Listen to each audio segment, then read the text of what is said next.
suis ravie de vous retrouver pour cette nouvelle émission, une émission entièrement consacrée à la musique. Vous allez voir, à plaisir, ça bouge. Rencontre avec la chanteuse Gigi et des jeunes artistes plaisirois. Initiation à la musique assistée par ordinateur. Éveil musical au conservatoire et visite des coulisses de la Clé des Champs.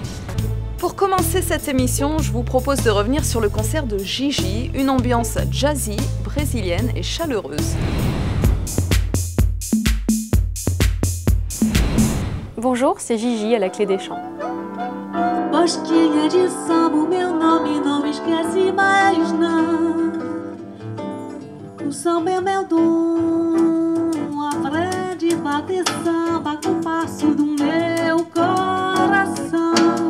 J'ai un peu tâtonné avec le piano, j'ai fait du violoncelle, j'en fais toujours d'ailleurs. J'aimais bien écouter de la musique classique. Et puis plus tard, j'ai découvert le jazz.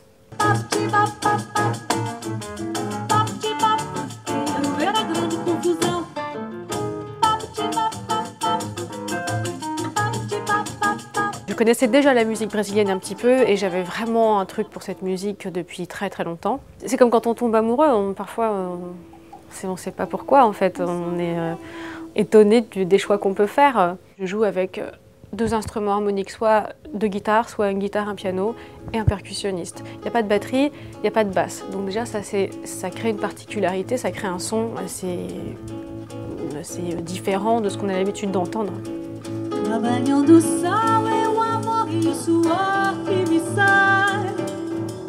L'idée c'est qu'il y ait une unité, c'est-à-dire qu'on va reprendre par exemple une samba et on ne va pas la jouer samba. Donc moi ce qui me plaît c'est le morceau.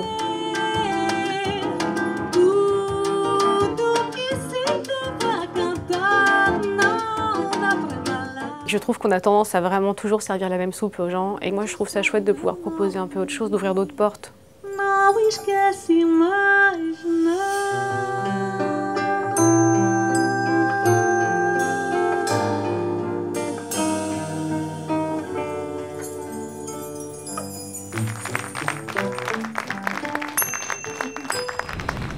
Est-ce que vous êtes prêts pour une immersion dans la Clé des Champs? Je vous propose de rencontrer tout de suite ceux qui font vibrer ce lieu.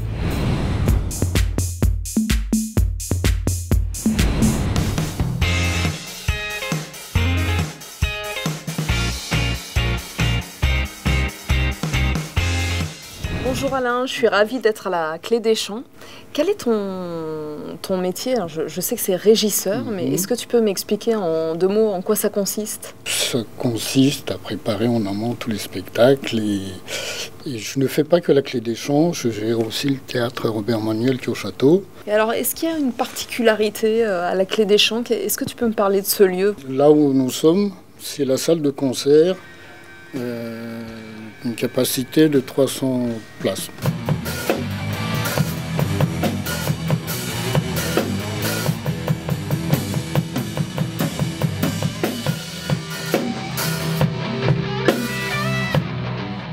On a un grand studio de répétition qui fait environ 40 mètres carrés.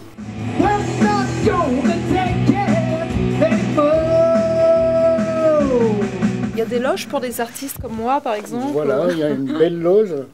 Il n'y en a qu'une, mais elle est spacieuse, elle est bien, elle est confortable. C'est confortable. D'accord, ouais. J'irai voir ça tout à l'heure. Qu'est-ce que vous appréciez alors dans ce lieu, la Clé des Champs? Ce qui est bien, c'est qu'on a la possibilité justement d'adapter nos répètes par rapport à notre emploi du temps derrière. C'est à côté de chez nous. Ouais. Parlez pour vous les gars. Et puis l'équipe est vraiment top. Franchement ici, ils sont vraiment super sympas. Ouais. Super accueillants et vraiment... Il y a une scène qui est... Voilà. Il y a une scène qui est là, enfin bon... Qui est ouverte. Ouais, c'est vraiment très bien. Ici pour le coup, on connaît les gens, on a des copains. C'est convivial et familial, on va dire. Ouais, c'est ça. Et en termes de programmation, qu'est-ce qu'on peut voir à la Clé des Champs? C'est très varié. Il n'y a pas longtemps, on a eu une soirée reggae. Demain, on a une soirée, une scène ouverte avec un groupe métal. C'est un lieu de rencontre qui est vraiment sympathique pour ces jeunes-là. Où ils arrivent, ils peuvent s'épanouir en jouant de la musique. Votre message, c'est soyez curieux, c'est pas loin de chez vous, venez découvrir. Venez découvrir et il y a voilà. des Il y en a qui sont surpris quand ils arrivent. Ils disent je ne le voyais pas comme ça, c'est très joli, c'est bien. Ok, bon bah merci Alain. Bien. Est-ce que vous connaissez la MAO? C'est une autre façon de faire de la musique. Pour en savoir plus, je vous propose de rencontrer le professeur du Conservatoire de Plaisir, Monsieur Innocenti, et ses élèves. Vous allez voir, vous allez tous vouloir vous y mettre.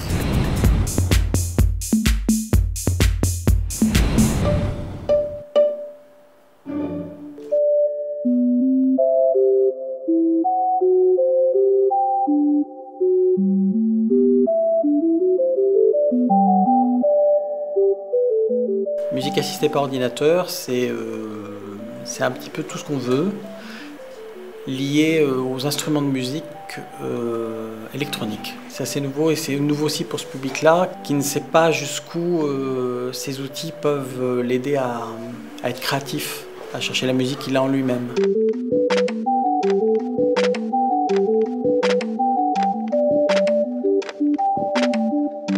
On écoute des compositeurs célèbres. À chercher des nouvelles textures qu'on n'a pas l'habitude de trouver quand on joue en cours.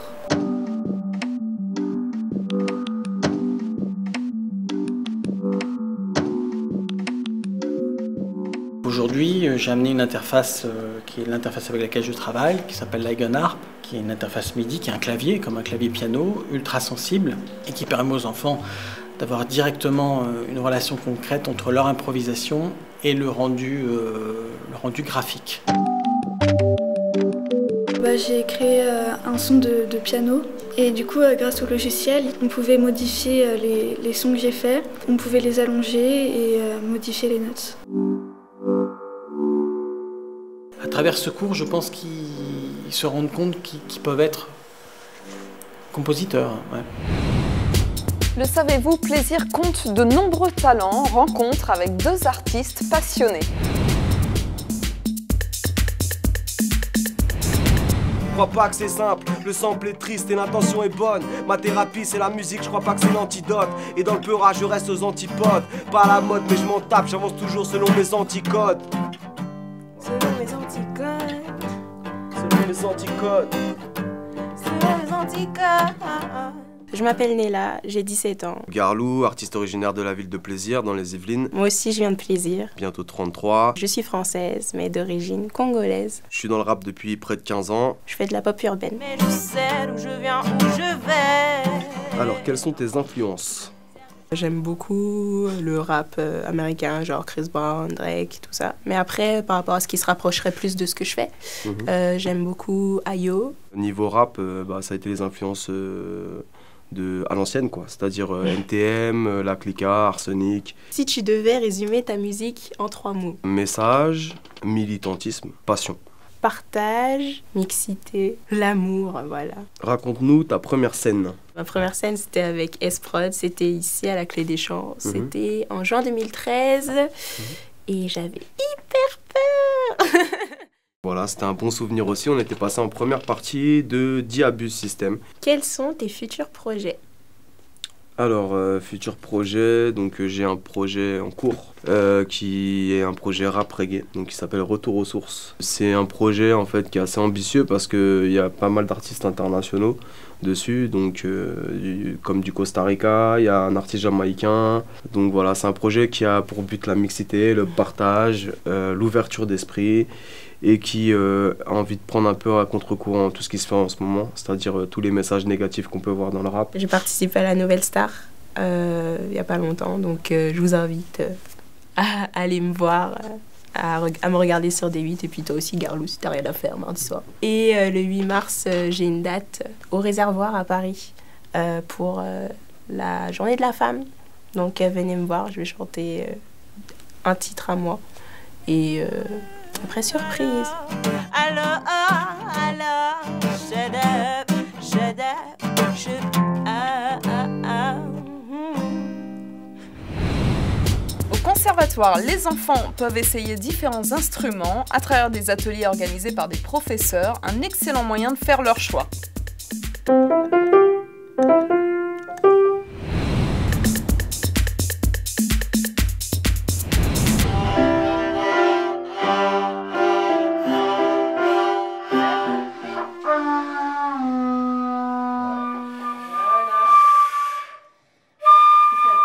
professeure de flûte traversière ici au conservatoire maintenant depuis 40 ans. J'explique ce qu'est l'instrument complet parce qu'il y a des noms sur chaque partie. Et avant de monter la flûte complète, je leur explique que ça se met de travers puisque c'est le seul instrument qui se joue de travers. Par contre, ils aiment beaucoup cet instrument parce que ça représente les oiseaux, c'est ce qu'ils disent toujours. Dès qu'ils entendent des trilles partout, pour eux c'est important. Je pense qu'ils sont attirés par ça aussi, et puis la sonorité. C'est bizarre parce qu'il y a ça là. C'est arrondi, c'est ça? Oui, et d'habitude les flûtes c'est comme ça, c'est pas arrondi. Mais là elle est arrondie. Je sais pas pourquoi.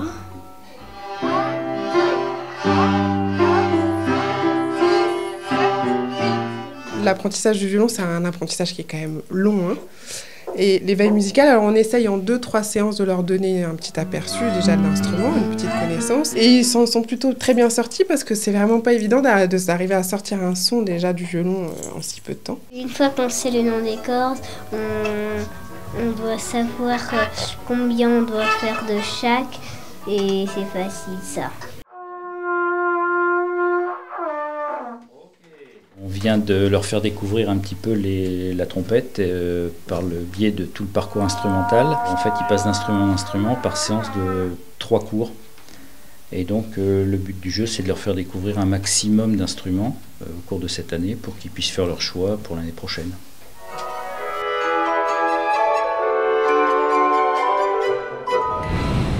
Que va-t-il se passer dans les semaines à venir? C'est le moment de sortir votre agenda et de tout noter. De la musique à la danse, il n'y a qu'un pas. Le 10 mars à 20h, la soirée Levée de rideau à la Clé des Champs zoomera sur Pina Bausch, une des figures de proue de la danse contemporaine qui a apporté le théâtre dans la danse. Le 11 mars, découvrez le spectacle Cendrillon, chorégraphié par Thierry Malandin et servi par les danseurs remarquables du Ballet Biarritz au théâtre Espace Coluche à 20h30. Dans un tout autre style, le 12 mars, l'association Livity Style organise une scène ouverte à la danse hip-hop et dance hall à la Clé des Champs à 20h45. Et le 19 mars à 20h45, toujours à la Clé des Champs, l'association Dans tous les sens propose un voyage rythmé avec son spectacle Danse ta vie.